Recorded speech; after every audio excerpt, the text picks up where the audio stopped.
Kan Nabi Muhammad Sallallahu Alaihi Wasallam. Nah, jadi sekarang sudah jelas mengambil pelajaran dari Azazil, maksudnya dari iblis. Kata iblis itu dari kata ablasa yublisu, orangnya mublis. Jamaknya mublisun, iblis. Bisa dibuka dalam surat Al-An'am ayat 44. Falamma nasu ma dzukkiru bihi, ketika mereka melupakan peringatan-peringatan yang sudah diberikan kepada mereka, fatahna alaihim abwaba kulla syai'in, kami bukakan untuk mereka pintu segala sesuatu. Hatta idza farihu bima utu, sampai pada akhirnya mereka bangga, sombong dengan apa yang mereka peroleh. Akhadnahum baghtah, kami ambil secara tiba-tiba, kami turunkan azab. Fa idza hum mublisun, tiba-tiba mereka dalam keadaan mublisun, mublis, putus harapan, tak ada lagi harapan. Menceritakan sikap orang-orang kafir. Bagaimana mereka? Falamma nasu ma dzukkiru bihi, jangan minum khamar, mereka mabuk. Jangan selingkuh, mereka berzina. Jangan lakukan hubungan sejenis, mereka LGBT. Jangan makan riba, mereka sibuk dengan riba. Apa yang terjadi? Fatahna alaihim abwaaba kulli syai'. Rezeki lancar, umur panjang, kehidupan nikmat, nyaman, tenang, tentram, adem, ayem, bahagia. Rumah besar, mobil mahal, kehidupan menyenangkan. Apa yang terjadi? Hatta idza farihu, pada akhirnya mereka akan bangga, angkuh, sombong. Wow, kita berhasil. Bima utu. Padahal ini semuanya adalah istidraj. Akhadnahum, tiba-tiba kami cabut, kami ambil. Baghtah, secepat kilat, tanpa diduga. Pada akhirnya apa yang terjadi? Fa'idhahum mublisun. Mereka sama sifatnya dengan yang menggoda mereka. Padahal mereka manusia, tapi mereka punya sifat yang sama. Bagaimana mereka? Mublisun, putus asa. Tak ada lagi harapan. Begitu juga yang menggoda mereka juga putus asa. Itulah dia iblis. Berikutnya pembahasan yang kedua. Itu tadi asal kata iblis dan Azazil. Sekarang pembahasan yang kedua adalah dia ini dari golongan mana? Makhluk apa? Apakah ini dari planet Mars, Merkurius, Neptunus, Pluto? Apakah dia ini alien? Ada malaikat. Malaikat itu minan nur, dari cahaya. Ada manusia. Manusia itu min tin, dari tanah. Sedangkan dia, Azazil, iblis ini, dia bukan malaikat. Dan dia bukan manusia. Lalu dia dari kalangan mana? Buka surat Al-Kahfi ayat 50. Kana minal jinni, dia berasal dari kalangan jin. Wa ma khalaqatul jinna, tidaklah kuciptakan jin, wal insa, dan manusia. Dua. Illa liya'budun, melainkan untuk beribadah. Qul la in ijtama'atil jinnu, seandainya berkumpul jin, wal insu, dan manusia. Alladzi waswisu fi sudurin nas minal jinnati wan nas. Setiap disebutkan kata jin dan manusia, jin duluan. Kenapa jin duluan? Karena dia makhluk lebih tua daripada kita. Maka dalam surah Al-Kahfi ayat 50, kana minal jinni, Azazil, iblis ini berasal dari kalangan jin. Terus apa beda dia dengan jin? Nama komunitasnya jin. Jin ini yang baik-baik namanya jin Islam. Buka surat Al-Jin. Wa anna minnal muslimun, kami ini ada yang jin muslim. Wa minnal qasitun, kami ada yang kafir. Nama komunitasnya jin. Yang baik-baik namanya muslim. Yang jahat-jahat namanya kafir. Induk dari segala yang kafir ini namanya iblis. Saya ulang sekali lagi. Nama komunitasnya jin. Yang baik-baik namanya muslim. Yang jahat-jahat namanya kafir. Induk daripada jin kafir ini adalah iblis. Kana minal jinni, dia berasal dari kalangan jin. Fafasaqa an amri rabbih, dia melawan perintah Allah Subhanahu wa ta'ala. Lalu kemudian pembahasan yang ketiga. Ada yang mengatakan bahwa dia ini malaikat. Kenapa dikatakan dia malaikat? Karena ketika Allah memerintahkan manusia untuk bersujud. Wa iz qulna lil malaikati isjudu. Surat Al-Baqarah ayat 34. Surah Al-Baqarah ayat 34. Wa idh qulna lil malaikati, ketika kami katakan kepada seluruh malaikat, usjudu li Adam, sujudlah kamu kepada Adam. Fasajadu, semuanya bersujud. Illa iblis, kecuali iblis. Berarti dia malaikat. Maka jawabannya adalah dia bukan malaikat. Kenapa dia bukan malaikat? Karena dia sendiri menjawab ketika ditanya Allah Subhanahu wa taala, "Ma mana'aka alla tasjuda li Adama iz amartuk?" Kenapa kau tidak mau sujud kepada Adam ketika kusuruh bersujud? Apa kata dia? Khalaqtani min nar. Aku kau ciptakan dari api, bukan malaikat. Karena api asal muasal jin. Seandainya dia dari malaikat, dia akan mengatakan khalaqtani min nur, aku dari cahaya. Dua dalil bahwa dia dari kalangan jin. Yang pertama, Allah sendiri mengatakan kana minal jinni, dia berasal dari jin. Yang kedua, dia sendiri mengaku khalaqtani min nar, kau ciptakan aku dari api, wa khalaqtahu min tin, manusia dari tanah, ana khairum minhu, aku lebih baik daripada manusia. Lalu kenapa dia bisa bersama dengan para malaikat? Allah kan nyuruh semua malaikat bersujud. Kenapa tiba-tiba dia bisa bersama sebaris dengan malaikat? Karena amalnya. Azazil ini beramal, naik derajatnya. Beramal 1000 tahun, naik langit pertama. Beramal 1000 tahun, naik langit kedua. Beramal 1000 tahun, naik. Beramal, sampai akhirnya selevel dengan para malaikat. Ketika Allah menyuruh semua malaikat bersujud, maka sesungguhnya ketika itu dia adalah naturalisasi. Dia bukan original asli malaikat. Dia adalah jin yang amalnya setara dengan para malaikat. Tapi ketika disuruh bersujud, bangkit egonya, muncul. Inilah asal muasal percikan permusuhan antara kita dengan makhluk bernama jin. Fasajadu. Surat Al-Baqarah ayat 34. Wa idh qulna lil malaikati, ketika kami katakan kepada seluruh malaikat, usjudu li Adam, sujudlah kamu kepada Adam. Fasajadu, semuanya bersujud. Illa iblis, kecuali iblis, dia tak mau bersujud. Kenapa dia tidak mau bersujud? Aba, dia enggan. Wastakbara, dan dia ingkar. Wa kana minal kafirin, dia kafir. Enggan, astakbara, merasa dirinya besar. Wa kana minal kafirin, dan dia menjadi ingkar. 3 proses. Pertama, enggan, tidak taat, tidak mau ikut, enggak manut. Setelah itu muncul ego, sombong, angkuh, merasa lebih hebat. Aku dari api, warnaku bagus, menyala ke atas, kau dari tanah, warnamu hitam, diinjak-injak. Lalu puncaknya adalah wa kana minal kafirin, dan dia adalah kafir. Poin yang keempat, Allah mengusir dia. Fahbit minha. Maka ihbit minha, turun dari surga. Fama yakunu laka an tatakabbara fiha, kau tidak layak tatakabbar, merasa dirimu besar. Fakhruj, keluar, 2 kali usir. Fahbit, turun. Fakhruj, keluar. Innaka minas saghirin, kau kecil. Surat Al-A'raf ayat 13. Terhina, terjatuh, kecewa, marah, putus asa. Lalu kemudian setelah itu dia bangkit. Jadi berasal dari kekecewaan, dendam, kesumat. Jadi sifat-sifat manusia yang mengikut jejak iblis Azazil ini pun sama juga begitu. Ketika kecewa, down, putus asa, bangkit kemarahan menjadi melawan. Pembahasan yang kelima. Apa kata dia? Fabima aghwaitani, sebagaimana engkau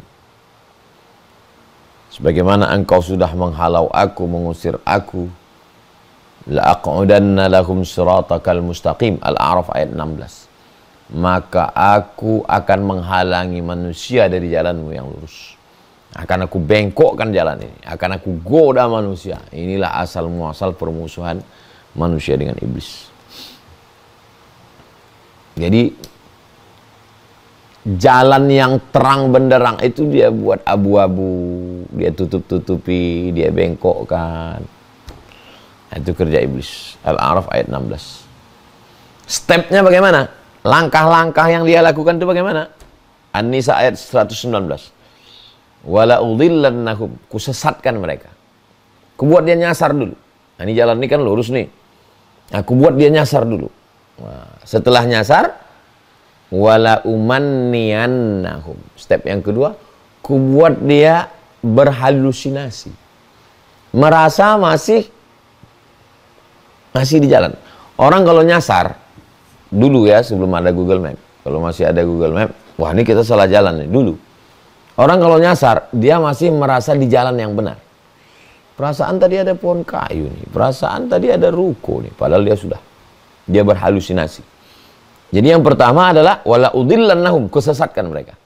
Itulah mengapa kita satu hari 17 kali minta ihdinas shiratal mustaqim, ihdinas shiratal mustaqim. Subuh, zuhur ihdinas shiratal mustaqim, ihdinas shiratal mustaqim, ihdinas shiratal mustaqim. Asar 4 kali. Maghrib 3 kali. Isya 4 kali, 17 kali ihdinas shiratal mustaqim. Supaya waladhdallin, jangan sampai kami termasuk orang yang sesat.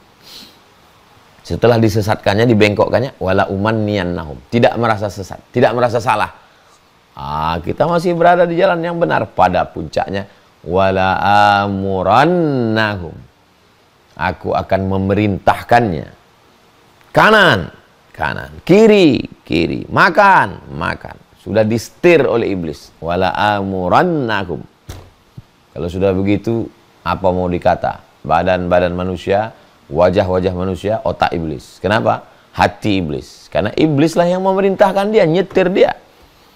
Heran kita, ini kenapa manusia, bajunya baju manusia, tapi otaknya otak setan? Karena sudah lewat 3 proses. Disesatkan, merasa benar, dan di bawah kendali perintah setan. Pembahasan yang ke-7. Apakah iblis tadi melepaskan orang ini? Tidak. Surat Al-A'raf ayat 17. Summala atiyannahum min baini aidihim. Aku akan datangi mereka dari depan. Wa min khalfihim, dari kanan. Dari belakang. Wa an aimanihim, dari kanan. Wa an syama'ilihim. Dia kerangkeng terus. Depan, belakang, kanan, kiri. Pengawasan setan. Makanya jangan heran kita. Kenapa susah sekali ngajak orang ini sholat?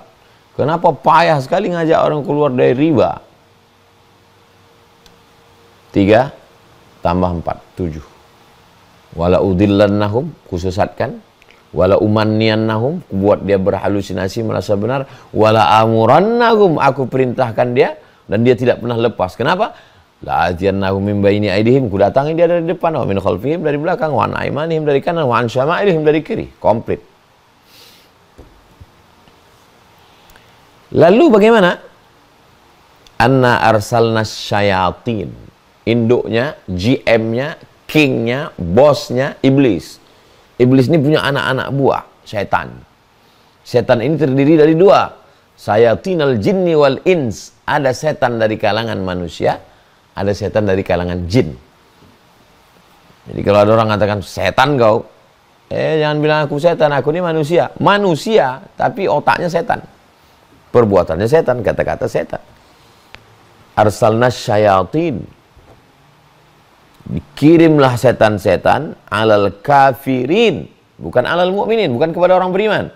Kepada orang yang ingkar. Ada orang yang ingkar, dihukum Allah Ta'ala karena keingkarannya. Kebenaran sudah seperti matahari terang benderang di tengah zuhur. Tapi dia menolak kebenaran. Dihukum Allah. Bagaimana Allah menghukum dia? Arsalna syayatin. Kami kirim kepada mereka setan-setan. Alal kafirin, kepada mereka yang ingkar-ingkar itu. Menolak kebenaran. Apa yang dilakukan setan? Ta'uzzuhum azza. Menggoncangkan mereka segoncang-goncangnya. Surat Maryam ayat 83. Apa maksud setan dikirimkan menggoncang mereka? Memotivasi, membuat muncul ide-ide cemerlang, malam bisa cas nggak tidur-tidur, siang tanpa istirahat, badan sehat, terus dimotivasi oleh setan untuk apa? Untuk selalu berbuat dosa, membuat program game online, judi online, modal dari mana? Pinjaman online, flexing, nipu orang, makan harta orang, ketangkap, sewa oknum pengacara, siram kepada oknum petugas-petugas. Dari mana muncul ide-ide cemerlang ini? Kita pun heran. Setan punya kerja. Makanya orang kalau ngaji dia udah tahu, ini udah kerja, dan kita wajib menyelamatkan itu. Ta'uzzuhum azza, membuat orang itu berapi-api, aktif terus, nggak ngantuk-ngantuk. Begitulah kerja setan. Poin yang ke-9. Surat Al-An'am ayat 121. Wala ta'kulu, janganlah kamu makan mimma lam yudhkarismullahi alaih. Jangan makan sesuatu yang tidak disebut nama Allah. Ayam, jangan makan. Kambing, sapi, ikan. Ikan Pak Ustadz kan tidak disembelih, tapi dibeli dengan uang haram. Tidak disebut nama Allah, jangan. Kenapa? Wa innahu lafisqun. Karena itu sudah keluar daripada kebenaran ajaran agama Islam. Terus, wa inna syayatina la yuhuna ila awliyaihim. Surat Al-An'am ayat 121. Setan mengirimkan wahyu. Loh, wahyu itu kan dari Allah, ada wahyu dari setan. Wahyu itu apa? Wahyu itu bisikan halus ke dalam hati. Yang berpikir itu hati atau otak? Yang berpikir itu dada atau kepala? Ikhtilaf Imam Syafi'i dengan Imam Abu Hanifah, Imam Hanafi. Kata Imam Muhammad bin Idris Syafi'i, kata Imam Syafi'i, berpikir itu di hati. Sedangkan kata Imam Abu Hanifah Hanafi, berpikir itu di sini. Ada betulnya juga. Karena orang, aduh capek kali aku mikir nih, berat kali, berarti pikir itu di sini.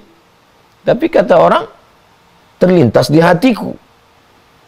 Kata Imam Syafi'i, berpikir itu di sini. Dan dalam Al-Quran dikatakan, afala yatadabbarun Al-Quran, mengapa mereka tidak merenungkan Al-Quran? Am ala qulubin aqfaluha, apakah hati mereka terkunci? Jadi kalau gitu berpikir itu di sini, bukan di sini. Lahum qulubun la yafqahuna biha, mereka punya hati tapi tidak berpikir. Berarti yang berpikir itu di hati, kata Imam Syafi'i. Kata Imam Hanafi di sini. Datanglah al-muhaqqiqun, imam ahli tahqiq. Kata mereka dua-duanya benar. Imam Hanafi betul, Imam Syafi'i pun betul. Loh, Imam Syafi'i bilang di sini, Imam Hanafi bilang di sini, kok bisa sama betul? Cahayanya di sini. Memancarnya sampai kemari. Ini yang paling betul. Awal terlintasnya di sini. Proses selanjutnya cahayanya berpikir sampai kemari. Nah, di mana kerja setan? Kerja setan di sini. Wa inna syayatina la yuhuna ila awliyaihim. Setan mengirimkan bisikan-bisikan halus ke dalam hati, dari hati naik ke otak, dari otak ke tangan. Dari hati naik ke otak, dari otak ke kemaluan. Dari hati naik ke otak, dari otak ke mata. Kata hati, kata otak, perintahkan mata. Hati, otak, telinga. Hati, otak, tangan. Hati, otak, kemaluan. Perintahnya datang dari mana? Dari hati, naik ke otak, ke seluruh anggota tubuh. Dari mana datang? Syaitan. La yuhuna ila awliyaihim. Syaitan membisikkan kepada aulia, wali-wali setan. Digunakan kata wali. Jadi kalau ada orang mengatakan, ini kayaknya wali nih Pak Ustaz. Iya, wali setan. Wali setan, semangat, menggelegar. Dari mana itu? Ta'uzuhum azza. Setan yang membuatnya bergoncang, bersemangat, nggak ngantuk-ngantuk, nggak capek-capek. Dari mana bisikan ini datang? Dari setan. Kok bisa? Hukuman dari Allah SWT karena meninggalkan perintah Allah. Makan yang haram. Dihukum di dunia. Itu baru DP-nya di dunia. Belum lagi di akhirat. Yudhillu bihi katsiran, banyak yang disesatkan Allah. Wa yahdi bihi katsiran, banyak yang dapat hidayah. Loh, kenapa Allah menyesatkan mereka? Allah menyesatkan bukan berarti Allah tidak sayang. Lalu kenapa Allah menyesatkan? Wa ma yudhillu bihi illal fasiqin. Allah menyesatkan mereka karena mereka fasik. Fasik itu apa? Tahu kebenaran, tahu perbuatan ini dosa, tahu ini haram, tahu ini dilarang Allah, tahu ini dimurkai Rasulullah, tahu ini tidak disetujui ulama, dilaksanakannya juga, dihukum. Dihukum Allah dengan hukum. Di dunia dan di akhirat. Di akhirat neraka jahanam menanti. Di dunia dibuat dia tidak lagi memisahkan mana hak, tak bisa lagi membedakan mana hak, mana batil, mana halal, mana haram. Apalagi orang-orang di sekelilingnya juga mengatakan kau wali, buka di medsos wali. Betul. Auliyaihim, wali-wali setan, na'udzubillah. Dah, kita udah bahas tentang namanya, perbuatannya, awal permusuhannya. Sekarang obatnya. Gimana obatnya ini? Maka obatnya, pertama, jangan sampai fasik. Karena kalau kita sudah fasik, disitulah dia mendapat jalan masuk. Fasik itu apa? Tahu khamar haram, tetap minum khamar. Tahu riba haram, tetap. Tahu zina haram, tetap pacaran. Fasik itu namanya. Disesatkan Allah Subhanahu wa ta'ala. Sebagai apa? Sebagai hukuman. Ustaz Somad, ini saya sudah sampai di simpang. Nanti kalau mau ke pondok Ma'had Az-Zahra di mana ya Ustaz? Nanti lewat UIN terus aja kilometer 15 terus aja. Ya. Tempat jual bunga-bunga Pak Ustaz, terus aja terus. Nanti sampai kilometer 19 belok kiri. Terus dia nggak belok. Udah di mana? Udah di pintu tol Pak Ustaz. Udah terus aja lah kau. Waktu saya katakan terus aja lah. Itu saya bukan sedang menunjukkan jalan, saya sedang marah. Kenapa saya marah? Karena dia melawan perintah saya hukum dia. Saya tidak mau dia datang ke tempat saya. Begitu lebih kurang ilustrasinya. Begitulah Allah memuluskan jalan orang kepada yang haram itu. Fasanu yassiruhu lil usra. Kami mudahkan dia kepada azab. Umur panjang, badan sehat, kekuasaan, diterima orang, pengikut banyak. Apa ini? Itu adalah hukuman dari Allah. Hukuman yang tertunda namanya istidraj. Jadi jangan sampai melakukan fasik. 2, jangan makan haram. Kenapa? Karena dalam surat Al-An'am 121 itu, setan memasukkan bisikan ke dalam hati. Gara-gara apa? Gara-gara makan haram. Makan haram, muncul darah haram. Ketika makan haram, muncul darah haram. Darah haram bersemayam dalam jantung, disitulah pintu setan masuk ke dalam. Kulu makanlah min thayyibat, yang baik-baik. Kulu makanlah, washrabu minumlah, wala tusrifu, jangan berlebihan. Kenapa? Karena nanti di situ pintu setan masuk. Yang ketiga, min syarril waswasil khannas.